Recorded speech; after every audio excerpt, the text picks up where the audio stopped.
주간에 개인적으로는 소청하신 아버님이 추모 예배가 있었던 주간입니다. 아버님은 시골 목회만 하시고 인생을 마치셨는데 한 번은 도시의 큰 교회에서 초빙이 와서 가려고 하셨는데 그 자리를 가려고 하시는 순간에 한 목회자가 자신이 가심으로 말미암아서 갈 자리가 없음을 아시고 그 자리를 포기하셨습니다. 그 대가는 사실 경제적으로 만만치 않았습니다. 시골 목회로 한평생을 살아온 그런 시골 목회자로서 또 자녀의 4명을 기른다는 것이 쉽지 않았습니다. 금식 기도는 기도를 목적으로 하시기도 하셨지만 때로는 쌀이 떨어져서 하시는 그런 순간도 참 많았습니다.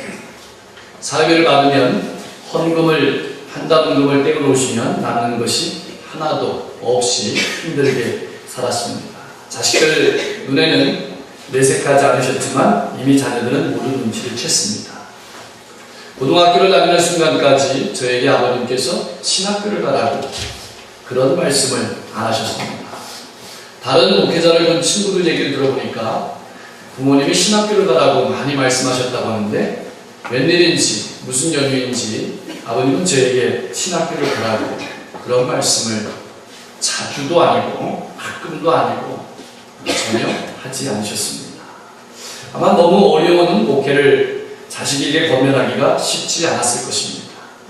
근데 제가 신학교 갔을 때 아버님이 기뻐하시는 장면이 생각나고 목사 안수 받았을 때는 더 기뻐하시는 장면이 생각이 납니다. 겉으로는 굉장히 기쁘고 즐거운데 또 한편으로는 염려스러운 그런 마음이 교차하셨던 것 같아요. 근데 그렇게 어렵게 목회하시던 아버님께서 저에게 이해가 되지 않는 말씀을 한마디 하셨는데 그거는 전역하면은 당신의 자리를 물려받으라는 말씀을 하셨습니다.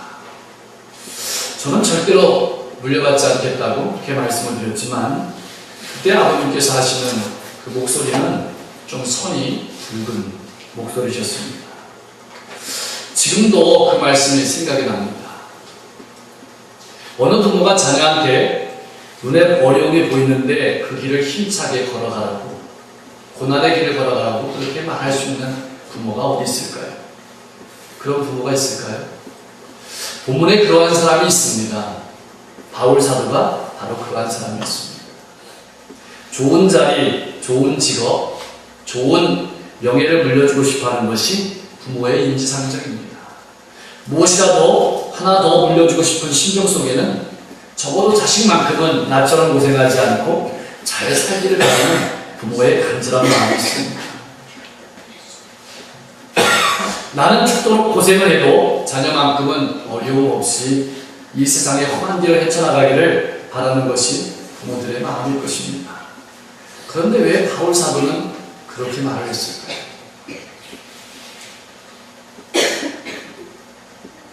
바울 사도는 왜 나와 함께 고난을 받자 하고 말했을까요? 복음 전파는 이 세상에서 그 어느 것보다도 가장 가치 있는 일이기 때문에 그렇습니다. 그것은 하나님께서 가장 기뻐하시는 일이기 때문에 그렇습니다. 영혼을 구원하고 영원한 상급을 얻고 영광을 얻는 길이기 때문에 그렇습니다. 사실 바울 사도도 복음에 미친 사람이었습니다. 예수님의 십자가에 달려 죽으심으로 말미암아서 구원을 얻은 것은 물론이고 그가 박해하고 핍박했던 스데반 집사님은 마지막 죽음의 순간까지 복음을 전하면서 죽어 가셨습니다. 오늘 우리들도 마찬가지입니다. 우리가 이 자리에 앉아있는 것은 복음의 빛을 지고 있다는 것입니다. 여러분들은 그 빛을 갚으며 살아가고 있습니까? 오늘 본문 말씀은 바울의 유언입니다. 유언이라는 것은 마지막 순간에 하는 말이죠. 바울은 이제 그의 모든 달려갈 사역을 마쳤습니다. 감옥 속에 잡혀 있습니다. 이제 내일일지 모레일지 처형의 날만, 순교의 날만을 기다리면서 인생을 정리하고 있습니다. 수많은 생사의 어려움을 헤쳐나온 바울이었지만 이제 그도 직감합니다. 아, 이것이 내 인생의 마지막이구나. 하나님께서 내 인생은 여기까지 쓰시는구나. 그래서 그는 자신을 써주신 것만도 감사한데 이방 선교를 위해서 순교할 수 있게 축복해 주신 하나님께 감사하면서 이제 그 축복을, 이제 그 영광을, 이제 그 감사를 디모데에게 같이 나누고자 권면하는 것이고, 오늘 말씀을 듣는 우리들에게도 그 영광을 같이 나누자고 권면하는 것입니다. 인간적으로만 보면 디모데도 지금까지도 어려운 목회를 하고 있습니다. 힘든 목회를 하고 있고, 박해를 당하는 목회를 하고 있고, 이단들이 팔을 치는 목회를 하고 있고. 그런데 바울은 그런 디모데를 향해서 더 함께 고난을 받자고 그렇게 권면합니다. 지금까지도 어렵게 목숨을 걸고 복음을 전파하며 목회를 해왔는데 앞으로라도 조금 더 어려움이 있더라도 그 고난을 각오하고 그 길을 걸어가자고 권면하는 겁니다. 무엇 때문에 바울은 이런 권면을 하는 것일까요? 오늘 10절 말씀에 그 해답이 잘 나와 있습니다. 내가 택한 많은 자들을 위하여 모든 것을 찬송한다. 이 말씀 속에서는 여러분들을 통해서 하나님께서 택하신 영혼이 있다는 사실입니다. 하나님께서 영원한 생명을 주실 영혼들이 있다는 사실입니다. 그것을 바라보시면서 어렵고 힘든 이 세상의 삶이라 할지라도, 고난이 온다 할지라도 그것과 더불어서 달려나가실 수 있기를 소원합니다. 여러분, 한 사람이 생명을 연장한다면 여러분들이 수고를 아끼시겠습니까? 한 사람의 생명을 고친다면 여러분의 수고를 아끼겠습니까? 하물며 한 사람의 영혼을 구원할 뿐만 아니라 한 사람에게 영원한 생명을 주는 그런 기쁨을 얻는다면 여러분 어떻게 하시겠습니까? 그것을 알기 때문에 바울 사도는 인간적인 말을 하지 않고 하나님의 말씀을 하는 것입니다. 11절 12절 말씀도 눈을 뜨고 우리가 주목해야 합니다. 미쁘다이 만에 우리가 주와 함께 죽었으면 또한 함께 살 것이요 참으면 또한 함께 왕노릇할 것이요 우리가 주를 부인하는 주도 우리를 부인하실 것이다. 이 말씀은 무슨 말씀입니까? 나로 말미암아 다른 이들이 구원을 얻고 상급을 얻고 영원한 생명을 누리는 것도 기쁜 일인데 더 기쁜 것은 오늘 우리가 주님과 함께 영원히 살고 주님과 함께 영원히 왕으로 한다는 것입니다. 인생에서 대박이라는 말이 많이 사용되고 있습니다만 정말 사용될 곳이 있다면 여기입니다. 이 일을 감당하기 위해서는 우리가 받아야 할 것이 있고 우리가 감당해야 될 것이 있습니다. 오늘 본문 말씀에 보니까 우리가 받아야 될 것이 있어요. 네가 어려운 세상에서 어렵고 힘들게 살아가지만 앞으로 복음과 함께 더 많은 일들을 감당하기 위해서 우리가 받아야 될 것이 있다는 것이죠. 바로 뭐냐면 우리가 받아야 할 것은 은혜입니다. 1절 말씀은 잘 살펴보면 은혜 가운데서 강하다. 우리가 강해야 될 부분이 있다면 은혜예요. 내 건강이 강한 것도 중요하고 내 물질이 강한 것도 중요하고 내 지혜가 강한 것도 중요하지만 정말 우리가 받아야 될, 우리가 강해야 될 것은 은혜입니다. 믿음의 삶에서 여러분 은혜가 떨어지면 다 떨어지는 겁니다. 건강이 남아있고 시간이 남아있고 젊음이 남아있다 할지라도 은혜가 떨어지면 다 떨어지는 거예요. 기도하기 싫어지죠. 찬송하기 싫어지죠. 예배 시간은 왜 이렇게 빨리 다가오는지 힘들어 죽겠죠. TV 앞에 1시간은 금방 행복하게 지나가는데 예배의 1시간은 너무너무 어렵게 지나갑니다. 여러분 뭐 그런 분 있습니까? 그 은혜를 받아야 됩니다. 은혜가 떨어진 거예요. 그게 처방입니다. 예배가 힘들어지면 영혼이 병듭니다. 영혼이 병들면 은혜가 떨어집니다. 은혜가 떨어지면 영혼이 병듭니다. 영혼이 병들면 교회라는 것도 쳐다보기 싫습니다. 교회는요, 우리 인간적인 감정 가지고, 인간적인 지식 가지고, 인간적인 경험 가지고는 다닐 수 없는 곳입니다. 교회는 은혜가 있어야 행복한 곳입니다. 교회는 은혜가 있어야 살만한 곳입니다. 여러분, 이 세상에서 교회와 같은 집단은 한 군데도 없습니다. 세상에 나가면, 오늘도 주일날 아침에 차로 운행할 때 보면 이 강릉이라는 도시는 축구의 아주 광적인 도시입니다.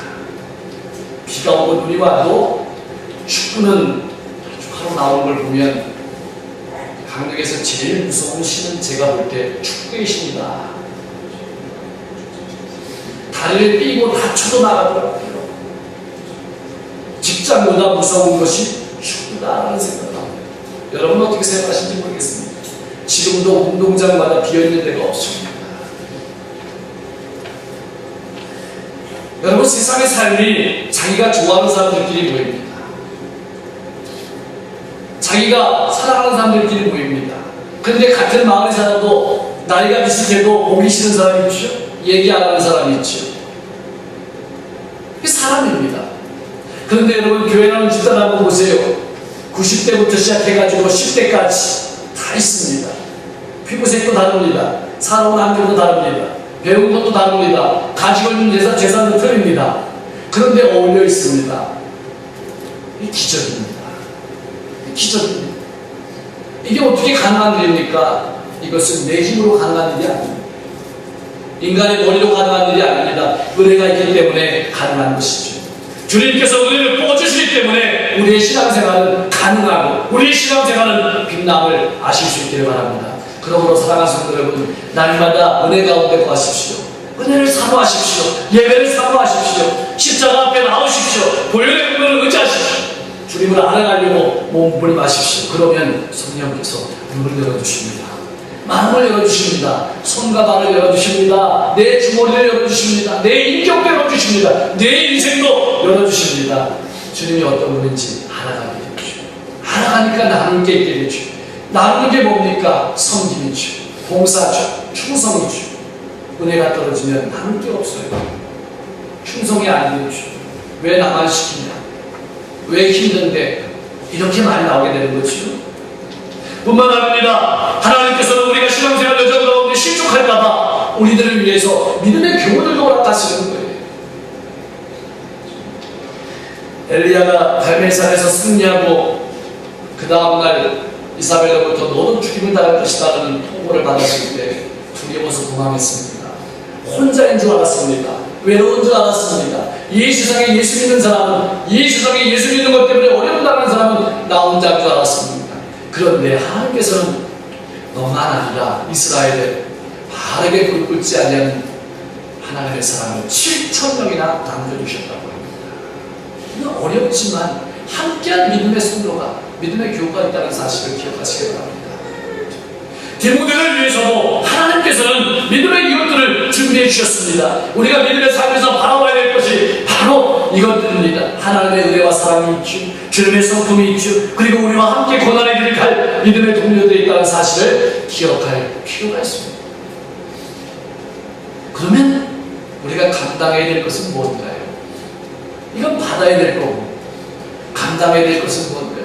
오늘 말씀에 보니까 이렇게 기록하고 있습니다. 너는 그리스도 예수의 좋은 병사로 나와 함께 고난을 받자. 여러분, 예수의 좋은 병사로 영적인 전투에 참여해야 됩니다. 이것이 우리가 감당해야 될 삶입니다. 군인은 언제 가장 빛납니까? 군인은 전투할 때 빛납니다. 군인은 전쟁하지 않으면 욕듣습니다. 손가락질 당합니다. 우리 말에도 군인을 비하해서 군발이라고 이렇게 얘기를 많이 하지 않습니까? 전쟁이 일어나면 군인이 대장입니다. 군인이 정말 필요합니다. 여러분은 어떤 사람입니까? 예수님의 군인입니다. 때로는 필요 없는 사람처럼 보입니다. 때로는 쓸모없는 사람처럼 보입니다. 그러나 어려움이 있는 곳에, 아픔이 있는 곳에, 절망이 있는 곳에 여러분이 쓰는 말미암아서 그 아픔이 변하고, 그 절망이 변하고, 그 괴로움이 변합니다. 여러분은 군인과 같은 예수의 좋은 병사가 되어야 합니다. 그것이 감당해야 될 몫입니다. 군인은 나라의 도움을 받습니다. 여러분은 하나님의 부르심을 받은 하나님의 병사임을 기억하시길 바랍니다. 혹 나를 주저하게 하고 나를 얼거매는 것도 있습니까? 군인은요 엉매임을 당하지 않습니다. 나라가 부르면 하던 농사일도 그만두고 다니던 직장도 그만두고 머리를 깎고 군대에 입대해야 됩니다. 농사일이 많이 남았다고 직장일이 많이 남았다고 그거 하소연할 수가 없습니다. 부르면 가야 됩니다. 부르면 가야 됩니다. 우리가 예수의 종업병사라는 것이 무엇입니까? 주님께서 부르시면 그 현장에 가야 되는 것이죠. 복음 전파의 현장에, 아픔의 현장에, 고난의 현장에 내가 가야 된다는 것입니다. 혹 나를 월급내고 있는 친구가 있습니까? 믿음 생활에 방해가 되는 술 친구가 있습니까? 노름 친구들이 있습니까? 이성 친구들이 있습니까? 눈앞에 보이는 출세가 가로막고 있습니까? 눈앞에 보이는 물질이 내 신앙생활을 가로막습니까? 재미있는 세상의 문화가 나를 가로막습니까? 세상의 즐거움도 좋지만 잠시 잠깐 육체의 즐거움을 위해서 여러분의 영혼을 망치는 일이 없도록 신앙의 헛길을 졸라매실 수 있기를 바랍니다. 또 감당해야 될 것이 무엇입니까? 오늘 말씀해 보니까 달려갈 길을 바쳐야 합니다. 달려갈 길을 달려가야 합니다. 여기 말씀에 달려갈 길을 달려가는데 앞에 있는 말씀이 있습니다. 경계하는 자가 법대로. 이 말은 운동선수는 운동선수가 걸어가야 될 길이 있고 신앙인은 신앙인으로 걸어가야 될 길이 있다는 말입니다. 지난 동계올림픽 때 여러분 빙상에서 한 선수가 자기 길을 가지 않아서 1등으로 들어왔는데 실격당했죠. 그래서 우리나라 선수가 어부치리로 금메달을 땄던 거 여러분 기억하십니까? 아무리 1등으로 달려와도 신앙의 길을 내가 걸어가야 될 길을 걸어가지 않는다면 하나님께 인정받을 수가 없습니다. 목회자는 목회자로서의 걸어가야 할 길이 있고 성도는 성도로서의 걸어가야 할 길이 있고 부모는 부모로서의 걸어갈 길이 있습니다. 사울왕은 전쟁에서 승리했습니다. 많은 전리품을 거두었습니다. 그러나 법대로 전쟁하지 않았습니다. 하나님의 말씀대로 전쟁하지 않았습니다. 그는 하나님 앞에 실격당하고 말았습니다. 세상에서는 1등을 비롯해서 몇 명만 알아줍니다. 그러나 우리가 알아야 될 것은 하나님께서는 법대로 경기를 마친 모든 사람을 하나님께서는 알아주신다는 사실입니다. 뿐만 아니라 상급을 주신다는 것입니다. 멸류관을 주신다는 것입니다. 썩지 않은 멸류관을 바라보면서 그렇게 바른 길을 걸어가실 수 있는 여러분 되실 수 있기를 소원합니다. 배움에 길에 있는 학생들은 열심히 공부하는 것이 바른 길입니다. 공부할 수 있을 때 열심히 공부하시기 바랍니다. 신앙의 길에 있는 분들은 하나님의 말씀을 따라 살아야 합니다. 내 생각과 내 감정과 내 지혜를 따르는 길이 어떤 보기에는 좋아 보이고 옳아 보여도 하나님께 인정받지 못한다는 사실을 기억하시기 바랍니다. 사랑하는 성도 여러분, 여러분만이 달려가야 될 길이 있기 때문에 하나님께서 여러분을 부르신 것입니다. 여러분들은 말씀의 길, 예수의 길, 생명의 길을 달려가실 수 있기를 소원합니다. 셋째, 여러분, 우리가 감당해야 될 것이 어떤 것이 있습니까? 농부와 같이 당장 열매가 보이지 않아도 열심을 내는 것, 이게 우리가 감당해야 되는 일입니다. 남이 알아주지 않아도 내가 가야 될 길을 가라가면서 또 당장 열매가 없어 보여도 당장 눈에 띄는 것이 없어 보여도 열심을 내어야 되는 것이 우리가 감당해야 되는 일입니다. 여러분, 농부가 씨를 뿌리고 바로 수확을 기대하지 않습니다. 그 씨가 싹이 나는 시간이 필요합니다. 비를 맞는 시간도 필요합니다. 햇볕을 맞는 시간도 필요합니다. 바람을 견디는 시간도 필요합니다. 병충해를 이기는 시간도 필요합니다. 그래서 어떤 식물은 90일, 어떤 식물은 조금 더 걸리기도 합니다. 더 걸리는 식물도 있고요. 사람은 그거보다 훨씬 더 많이 걸립니다. 그래도 농부는 땀을 열심히 흘립니다. 사랑하는 여러분, 나로 하여금 열심을 내지 못하게 하는 그런 원인은 무엇입니까? 당장 눈앞에 열매가 보이지 않는다고 실망한 적은 없습니까? 농사의 열매도 때를 기다려야 하듯이 영혼의 열매도 때를 기다려야 합니다. 때로는 엄청난 인고의 세월을 겪어야 합니다. 갈라디아서 6장 9절 말씀을 우리가 주목해 볼 필요가 있습니다. 선을 행하되 우리가 낙심하지 말지니 때가 이르면 때가 이르면 부른다는 것이죠. 여러분, 기도하다가 포기한 영혼 없습니까? 전도하다가 포기한 영혼 없습니까? 내가 싫은 소리 들었다고 포기한 영혼 없습니까? 내 마음을 차지 않는다고 포기한 영혼 없습니까? 모세는 40년 미디안 광야에서 양을 치면서 하나님의 말씀에 순종하는 법을 배웠습니다. 요셉은 애굽에서 13년 노예와 종생활, 감옥 생활을 거치면서 하나님의 음성에 순종하는 법을 배웠습니다. 그런 연후에 하나님께 쓰임받는 열매가 나타났다는 사실을 기억하시기 바랍니다. 여러분들은 영혼 사역을 위해서 어떤 땀을 흘리고 있습니까? 여러분들은 가정 구원을 위해서 어떤 땀을 흘리고 있습니까? 여러분은 일가 친척을 구원하기 위해서 어떤 땀을 흘리고 있습니까? 우리 장로님 기도하셨듯이 이 지역과 시대에 죽어가는 영혼들이 얼마나 많습니까? 그 영혼들을 위해서 어떤 눈물을 흘려보셨습니까? 무엇을 전해보셨습니까? 어떤 고난을 받아보셨습니까? 우리 그리스도인들은 불인과 너무 닮았습니다. 이전에 신앙인들은 눈길을 헤치면서 아이를 등쳐오고 20리, 30리 하나님의 말씀을 드리려고 달려왔습니다. 오늘 우리가 이런 것 회복해야 됩니다. 아무리 시대가 부정을 눈 감아주고 혼탁해도 우리는 정도를 걸어갈 수 있는 신앙이 되어야 합니다. 하나님의 말씀을 따라갈 수 있는 신앙이 되어야 합니다. 10년, 20년 눈물로 영혼을 위해 기도하면서 그 영혼을 위해서 씨를 뿌리는 것이 바로 참된 농부의 모습입니다. 그런 모습이 여러분 삶 가운데 가득하기를 소원합니다. 나는 제한이 있습니다. 때가 되면 육신은 쓰러집니다. 전하고 싶어도 전할 수 없을 때가 옵니다. 그러나 복음의 씨는 열매를 거둘 것입니다. 또 누군가가 그 일을 더 왕성하게 할 것입니다. 베드로는 무식했지만 하나님께서 그 입술을 열어주셨습니다. 그놈으로 기적이 일어났습니다. 수많은 영혼들이 구원을 받았습니다. 이제는 우리가 그 길을 걸어가야 될 차례입니다. 나로 말미암아 택함을 받을 사람들이 있습니다. 그들을 위해서 모든 것을 참고 같이 고난의 길을 걸어가실 수 있기를 바랍니다. 세상의 위로보다 주님의 위로를 바라보십시오. 바울은 마지막 순간에도 인간적인 연결을 들어놓았습니다. 나와 함께 주님을 위해서 고난을 받자.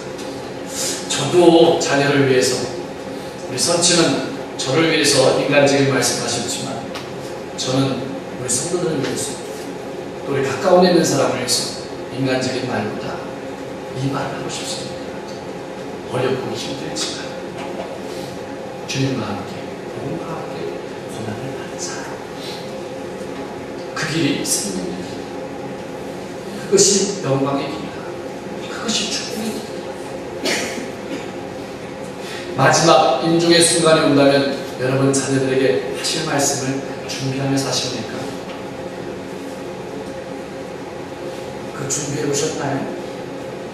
오늘 밤에 잠자리 들기 전에 다 써보시기 바랍니다.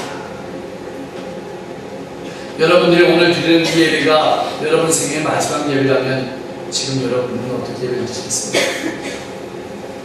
오늘 밤에 만날 가족들이 오늘 마지막 만나는 날이라면 오늘 밤 여러분 가족과 어떻게 만나겠습니까? 오늘 여러분들이 먹어야 될 음식이 마지막 이 세상에서 먹는 음식이라면 그 음식을 어떻게 대하겠습니까? 올 성탄절이 마지막 성탄이라면 여러분 그 성탄절을 어떻게 대하시겠습니까? 망년회로 망하는 연말을 보내시겠습니까? 아니면 한 명이라도 돌아보면서 천국의 상급을 쌓으시겠습니까? 이제는 내 차례입니다. 나와 함께 힘들어도 복음을 위해서 살자 라는 권면이 여러분과 여러분 가정과 여러분 일터와 우리 교회에 가득하기를 소원합니다.